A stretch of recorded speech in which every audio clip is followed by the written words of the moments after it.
Esta es una propuesta de reflexión ciudadana, claramente política, y siquiera algunos sociológica. Las críticas más elevadas que se escuchan por estos días y hace ya un largo tiempo, se sitúan en la fuerte personalidad y protagonismo de la señora Presidenta de la Nación. El proyecto es el protagonismo del personaje y se escribieron grandes libros a propósito de la particularidad del individuo, que potencia aquellas características que hacen a una época histórica, interviniendo desde lo particular porque hay una base previa que hace que se destaque en sus virtudes y también en sus defectos. Dicho de una forma más clara, el kirchnerismo aparece en la escena política porque hubo un diciembre de 2001, un largo 2002 y una especificación que le puso el moño a algo que se llamó convertibilidad. El kirchnerismo emerge desde las entrañas de una sociedad que combinó piquetes y cacerolas, la lucha es una sola, que emergió del rechazo al corralito, que cuestionaba a la corte menemista, mayoría automática, y con un grito al unísono de que se vayan todos. Ese escenario previo, ese momento previo, donde fíjese que las clases se vinculan, se combinan, salen juntas a la calle en aquellos días fatídicos de diciembre de 2001, y luego ese proceso, lejos de frenarse, de decantar en una resolución más democrática, termina con el adelantamiento de las elecciones que convoca el doctor Duhalde. Y el kirchnerismo como proceso, como modelo, como fenómeno, lee muy bien esas coordenadas e interviene en ese momento histórico para potenciar lo que se había iniciado con la especificación, es decir, la devaluación, el fin de la convertibilidad. Digo esto y la propuesta para ustedes es que si las críticas están indicando que el modelo actual que conduce Cristina Fernández de Kirchner está hecho a la medida de la personalidad, protagonismo y liderazgo único de Cristina Fernández de Kirchner, lo que se avecina, lo que se necesita, lo que se reclama y por lo que muchos están bregando es que aparezca una personalidad, un protagonista, que es Sergio Massa. Si Sergio Massa no aparece, habrá un desparramo. Pero esa no es la cuestión. La cuestión es que la sociedad, leyendo encuestas, mirando este programa, que tiende a salir de estos vericuetos de números y de personajes y de personalidades y figuras, es instalar una pregunta: ¿por qué necesitamos de una personalidad, de un protagonista que sea el que canalice todos los deseos de una comunidad que muchas veces discute lo que no se debería discutir? Y para la dirigencia política, la que señala a Cristina Fernández de Kirchner como la única y eterna, son los mismos que están rogando para que Massa salga a jugar. Es decir, hay algo que no hemos aprendido, la dirigencia no lo aprendió, lejos está de madurar, sino que repite la historia, porque parece que esta es la fórmula. Tiene que llegar un salvador luego de una década de construcción política. Quédese allí y le propongo en algún momento del programa que escuche a un dirigente histórico del peronismo. Fue kirchnerista, Julio Bárbaro, que estuvo participando de un encuentro de militantes, la mayoría de ellos del PRO, el Moreno, y del vecinalismo, lo cual habla de una confusión, mirado desde lo ideológico, y por otro lado una necesaria reconstrucción de las bases que hacen al sistema de partidos y fundamentalmente a la preservación del peronismo. De esto nos vamos a abocar en algún momento del programa, pero buscando entregarlos a ustedes realidades, además de diagnósticos. En la Cámara de Diputados de la Provincia de Buenos Aires la semana pasada, y voy a esta Cámara, si es posible, porque dejamos atrás la editorial, hubo una convocatoria que hizo SICOP, que es la Asociación de Profesionales de Salud de la Provincia de Buenos Aires, para que participaran todos los integrantes de la Comisión de Salud, luego de un trabajo que hizo SICOP, que revela no el estado de los hospitales, sino la caída de la salud pública. No hubo un solo legislador del oficialismo, ¿sí? Tengo que decir que la ausencia de la diputada Nocito se debió a cuestiones personales, argumentadas. Por lo tanto, si tenemos tiempo hoy, porque vamos a poner en el aire la palabra de los profesionales de la salud de distintos hospitales de la provincia de Buenos Aires que entregaron un diagnóstico tremendo, terrible sobre la salud. Si tenemos tiempo van a ustedes a escuchar la palabra y la intervención de algunos diputados.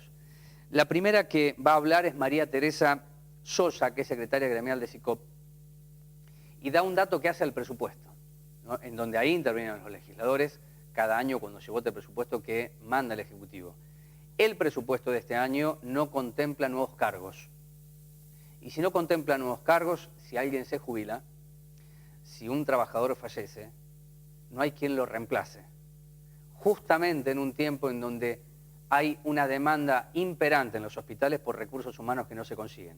Esta es la cobertura que hizo nuestra compañera Cintia Medina allí en La Plata, SICOP y la salud que no tenemos. Así arrancamos.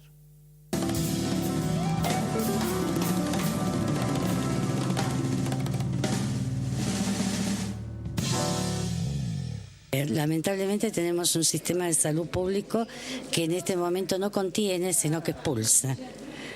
Porque, bueno, no puede dar respuestas elementales. En base a esto, venimos denunciando y venimos pidiendo la intervención de la legislatura, por un lado, para que asuman su responsabilidad, ¿no?, como representantes de los ciudadanos de la provincia de Buenos Aires, y reclamen junto a nosotros que el gobierno de la provincia de Buenos Aires cumpla con una de sus más elementales obligaciones, que es dar respuesta a uno de los derechos elementales, como es el derecho a la salud. ¿Consideran desde SICOP que para el gobierno de Scioli la salud no es una prioridad, entendiendo todas las dificultades que hay en la provincia de Buenos Aires? No, evidentemente no es una prioridad. O sea, evidentemente las prioridades pasan por otro lado, para el gobernador, porque no lo es la salud, no lo es la educación, no lo son las políticas sociales. Si fuera una prioridad, no hubiesen mandado a esta legislatura un presupuesto como el que mandó para la salud, sabiendo que era paupérrimo y que de ninguna manera iba a poder dar respuesta a las graves falencias que tienen los hospitales públicos, pero no lo es. ¿Qué es lo que observan ustedes de este presupuesto?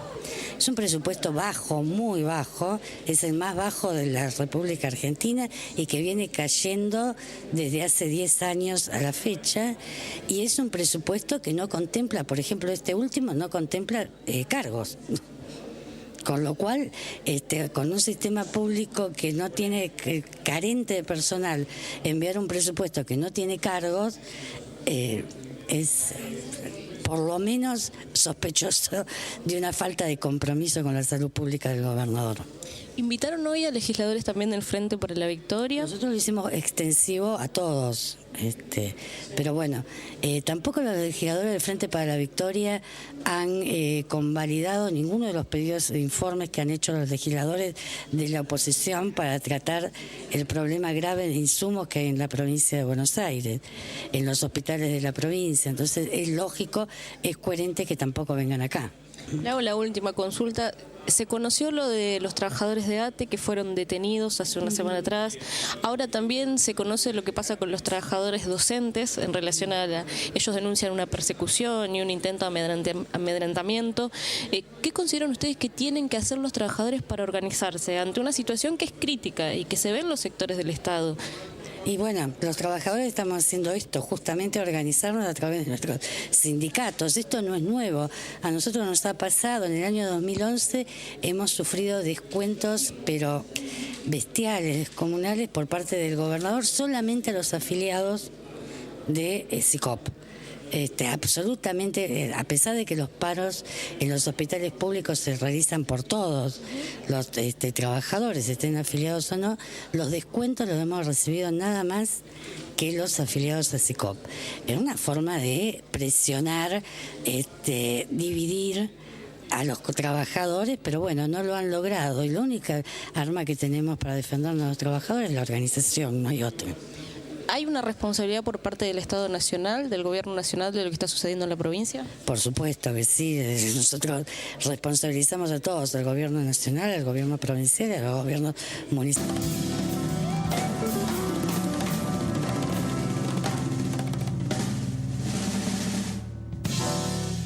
Tengo que señalar que a lo largo del año pasado y lo que va de este 2013, en lo que significa el trabajo de orden del día, cuando consultamos a legisladores que amablemente del oficialismo, quiero decir, nos atienden, indican todos que Scioli no hace más porque no tiene cómo.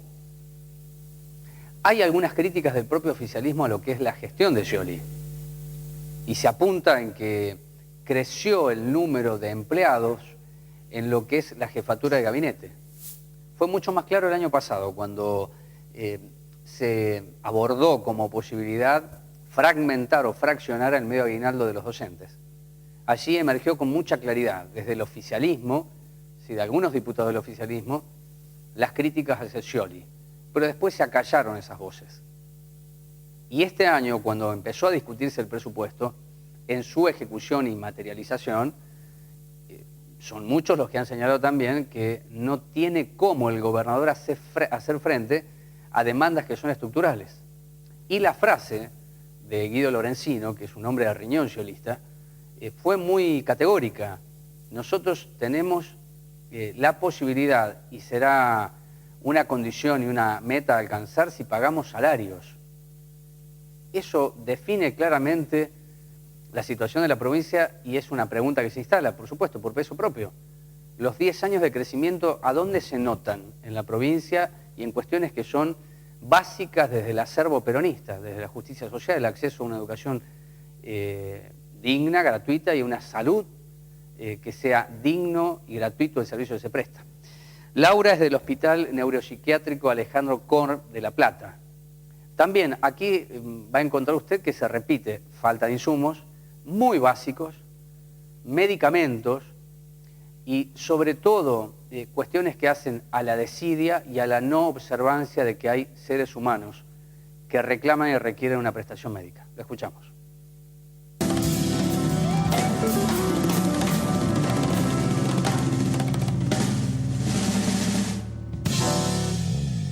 Sobre las necesidades que tenemos, bueno, la falta de insumos, de medicación y de recurso humano es crónica, ¿no? La falta y la discontinuidad también.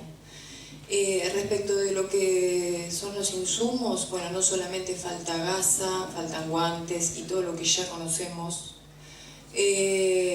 También falta papel higiénico, por ejemplo, para los pacientes.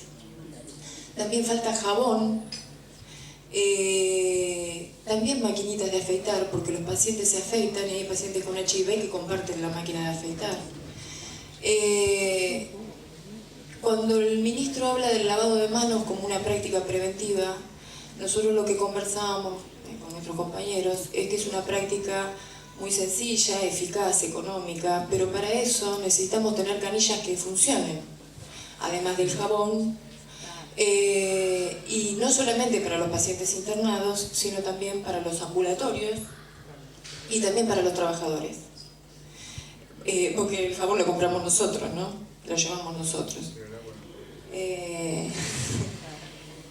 Respecto a la medicación, bueno, falta siempre psicofármacos.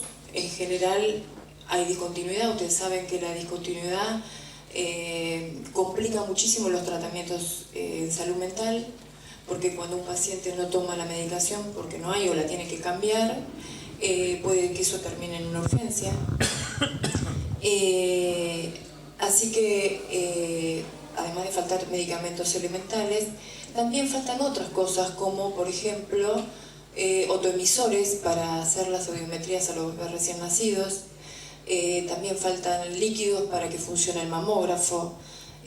Falta el mantenimiento de los equipos, o sea, el tomógrafo está andando pero está sin mantenimiento. Y también faltan materiales para hacer ligadura de trompas, con lo cual lo que nosotros decimos que el Estado no está pudiendo cumplir con garantizar los derechos de la población, ¿no? El acceso a la salud. Y respecto de los recursos humanos, un hospital que es referencia provincial y nacional en salud mental cuenta en la guardia en este momento con un psiquiatra y medio por día. Es poco. No solamente es poco, sino que en el marco de la Ley Nacional de Salud Mental debieran conformarse equipos de profesionales. Tampoco hay. No solamente en la guardia, en los servicios, digo, en la línea de lo que plantea la Ley Nacional de Salud Mental, debiéramos contar con más recurso humano. Entonces nosotros pedimos que en forma urgente se cubran todas las vacantes. Hoy me decían en personal que lo que no están llegando son las bajas, ¿no? De las jubilaciones. Entonces al no llegar la baja, entonces está todo trabado. No se cubren las vacantes y también necesitamos cargos nuevos. Nosotros necesitamos cargos nuevos para el armado de los equipos, para cubrir todas las necesidades. Por eso pedimos desde hace rato una ampliación presupuestaria, ¿no? Por lo menos para paliar un poquito las necesidades. Nosotros decimos que esta falta crónica de insumos, medicación y recurso humano lleva bastante tiempo, porque estábamos mirando denuncias que habíamos hecho, por ejemplo, en el año 2002, y son bastante parecidas a las de ahora. Sí, no solamente se parece esta crisis a aquella, sino que en todos estos años no se ha revertido sustancialmente.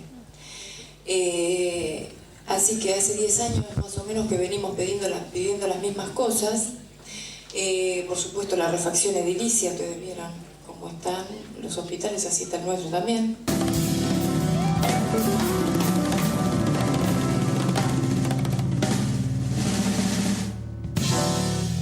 Marta Márquez es trabajadora social del Hospital Provincial Enrique Eril de Escobar.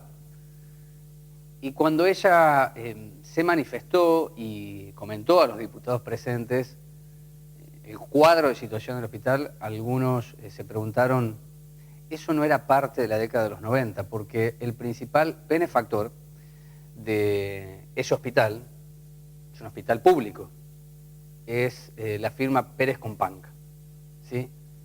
Es esa firma que apuesta y aporta a lo que es la salud, en este caso el Hospital de Escobar, y que indudablemente, vamos a esta, ¿en cuál estoy ahora? En esta. E indudablemente, digo, representa mucho más que el aspecto solidario empresarial o de responsabilidad social. Cubre algo que es indelegable de cualquier Estado, que es garantizar condiciones mínimas para que este hospital público funcione. Y lo decía así.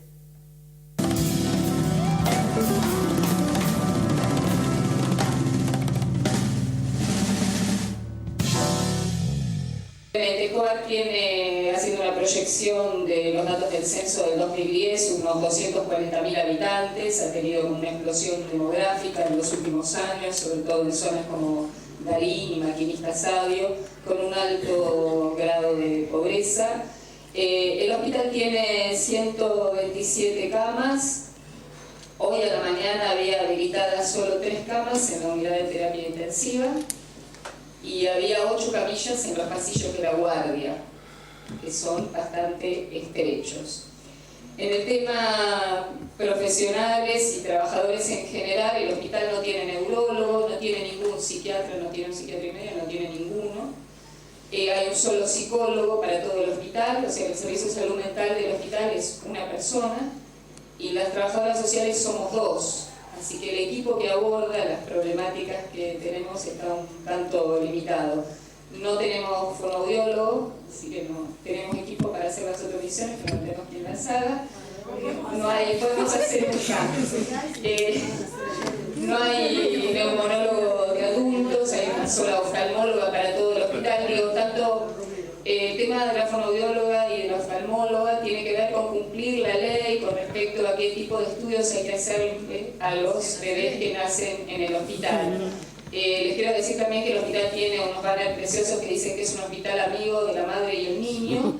Y en el servicio de maternidad, cuando están completas las 30 camas de internación que tiene con sus respectivos bebés, al lado hay solo 2 enfermeras para atender a todas esas pacientes internadas, y cuando alguna de las 2 tiene la mala suerte de enfermarse o tiene esta cosa de pedir una licencia o quién sabe qué problema tiene, queda una sola enfermera, no se la reemplaza.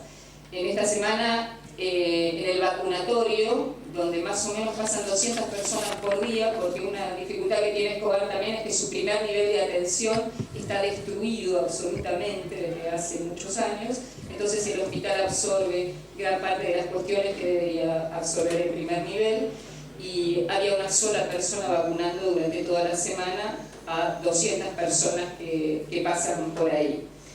Tenemos también 2 problemas serios. Uno es, hay muchas deudas a personas que han hecho reemplazos de guardia con este sistema nefasto de tener personas que cubren guardias y están en negro, precarizadas, como queramos llamarle, que cobran en el recibo de otro compañero. Las deudas arrancan desde el año pasado, están en 200.000 pesos aproximadamente. Hay gente que hizo guardias en junio, julio del año pasado y no ha recibido su pago. El 50% del personal administrativo del hospital está precarizado.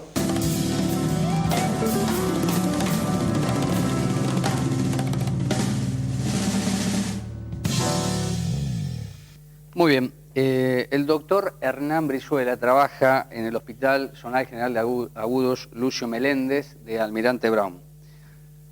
Aquí lo que hace la diferencia respecto a los testimonios anteriores fue una audiencia pública. Eso es lo que estamos compartiendo con ustedes, una audiencia pública en donde se manifestaron profesionales de distintos hospitales de la provincia de Buenos Aires y legisladores que recorrieron centros de atención masiva en la provincia de Buenos Aires para volcar allí algo más que un diagnóstico, ¿verdad? Aquí lo que hace la diferencia respecto al anterior tiene que ver con la inseguridad o la falta de seguridad que sufren los profesionales, y ese detalle que va a escuchar es una muestra de aquello que solamente tiene dimensión cuando los sucesos son extremadamente violentos y las víctimas son las que deberían atender a los pacientes, o en todo caso los pacientes que no encuentran atención de parte de los profesionales. En este hospital pasó lo siguiente.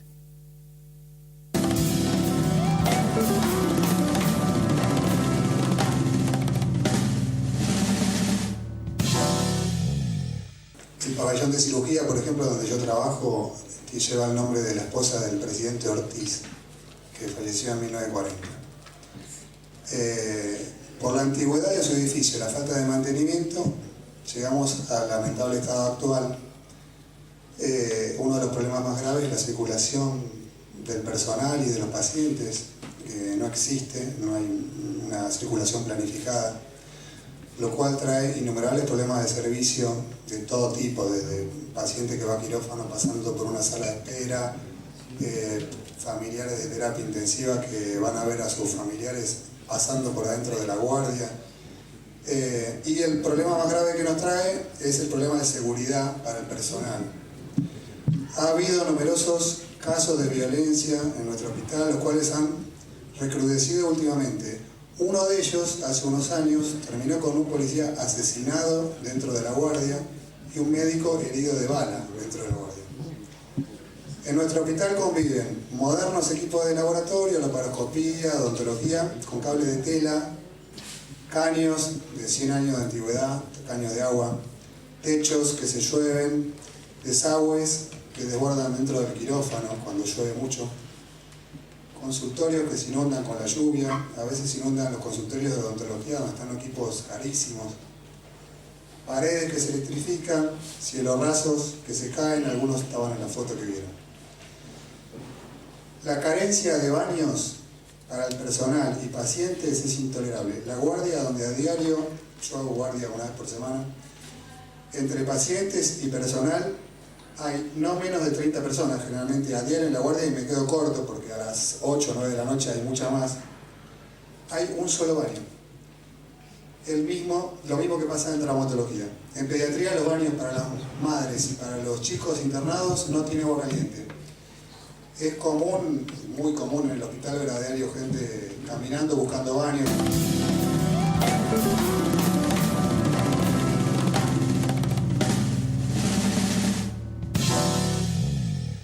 La primera tanda del programa, y esto al ser una audiencia pública y tener participación de diputados, tenemos que explicarles a ustedes qué van a hacer los diputados.